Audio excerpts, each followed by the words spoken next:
Fiscal policy. We talked about monetary policy. Now we're going to talk about the fiscal side. We talk about government spending, we're including all the levels. In the US, primarily federal, state, local. Nominal government spending is going to grow for a variety of reasons, including inflation, growing population, growing economy, as well as particular choices of policymakers. Some government spending is more like a fixed cost, doesn't scale with population. Others do scale. In any discussion about what is the right level of spending, it's important to distinguish. Now, for the federal government, most spending is defense, healthcare, Social Security, and interest payments on government debt. Federal spending is often described as mandatory, meaning set by previous law, so in some sense, it's not discretionary. Of course, it's an odd concept since actually Congress could make new laws, but it's often treated as though it's not really an available choice. Long ago, Congress passed a law about Social Security, and now that spending is considered mandatory. At the state and local level, most spending is on education, roads, police, similar things.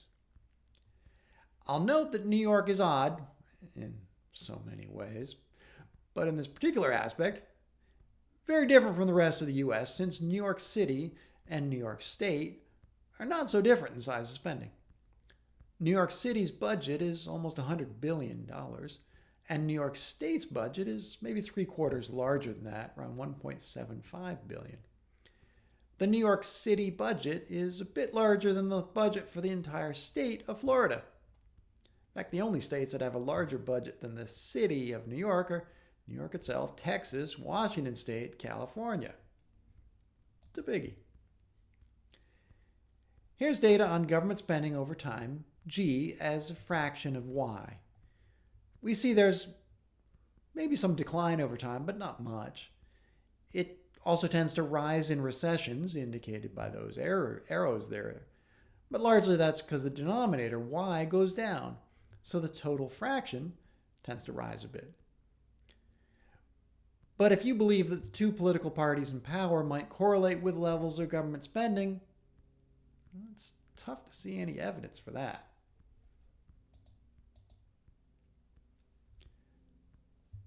When we worked through the equations for aggregate spending, we said there'd be some countercyclical fiscal policy. When GDP falls, government spending rises and taxes fall. Those reduce the impact of recession on people's consumption spending. Also works in reverse. Many rules are set up to be automatic stabilizers. For instance, unemployment insurance. The government has a law that if you're unemployed, you get some benefits. That happens quite quickly. There's no need for policymakers to first realize, oh, there's a recession, and then decide to pass a law. Policymakers can and do pass additional measures to help at times. For instance, COVID stimulus checks. But the automatic stabilizers mean that deficits tend to get worse in recessions, which means that something like a balanced budget requirement would limit the responsiveness of fiscal policy and end up making GDP more volatile. When there is a recession, GDP falls, so tax revenue falls. If there were a requirement that the government would have to keep a balanced budget, that would mean cutting spending, which would mean no automatic stabilizers. It would increase the value of the multiplier. I'm not necessarily saying that's a good or bad idea. I'm just saying one of the consequences of that idea. If somebody wants a balanced budget requirement, then they got to accept the economy is going to be more volatile. Yes, the up will be bigger, but so too will the downside be bigger. For a lot of people, that would be a problem. Now, whenever governments design policy programs, they have to plan for how people might get these benefits being offered. Government programs are often meant for certain groups of people, but not others.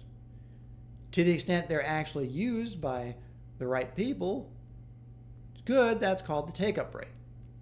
If the program is used by people who are not meant to get it, then that's a problem.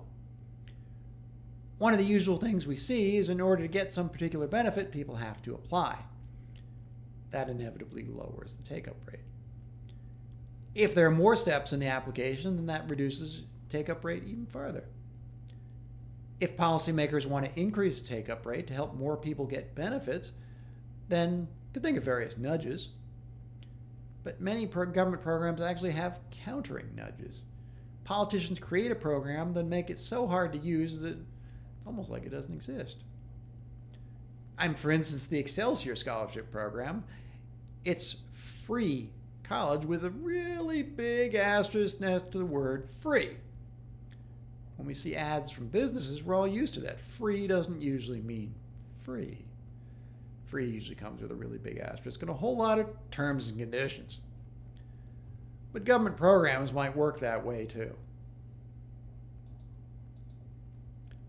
Look at the other part of fiscal policy, taxes.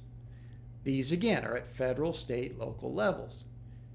In general, federal tax receipts are from income tax, payroll tax, corporate tax, and then tiny amounts from excise taxes, which are taxes on what some people would call the good things in life, booze and cigarettes mostly.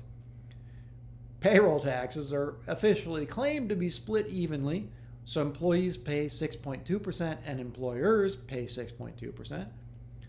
But most of the employer part is actually passed along to employees, meaning your wages would be about 6.2% higher, but because of the law, tax, they're not. It's tough for legislators to overrule the basic rules of economics. Income taxes are usually progressive, which means that higher income households pay a higher marginal tax rate. So typically a larger percent of their income, or they're meant to anyway. States, by contrast, usually fund their spending with sales tax. Local governments often impose a property tax. States often have a balanced budget requirement.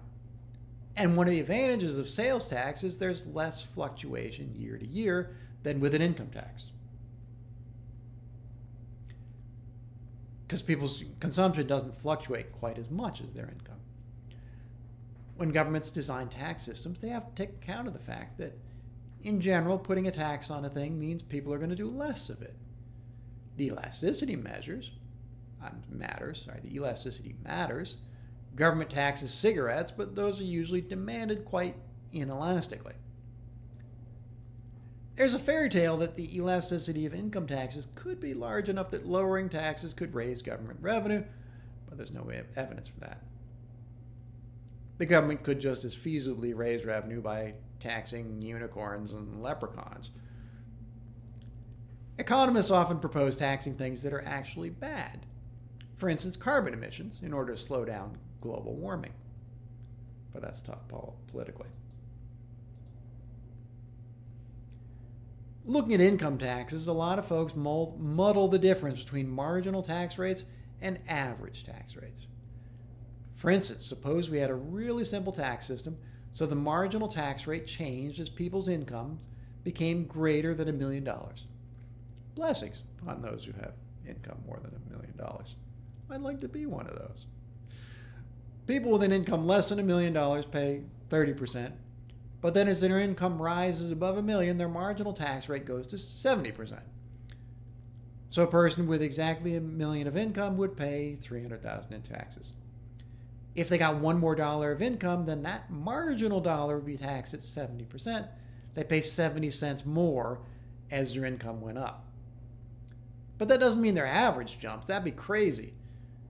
If as income went up by $1, then their average tax rate jumped from $300,000 to $700,000. No, that'd be a problem. So the graph there shows the jump in the marginal tax rate from 30 to 70%, but that's the tax on the last dollar. The total tax, shown in that lower line there, the slope changes, but the line itself does not jump. The marginal tax rate is the slope of the function there, the total taxes, but the average rate is the slope of a line going back to the origin. A higher marginal tax rate will increase the average taxes paid, but not with a big jump.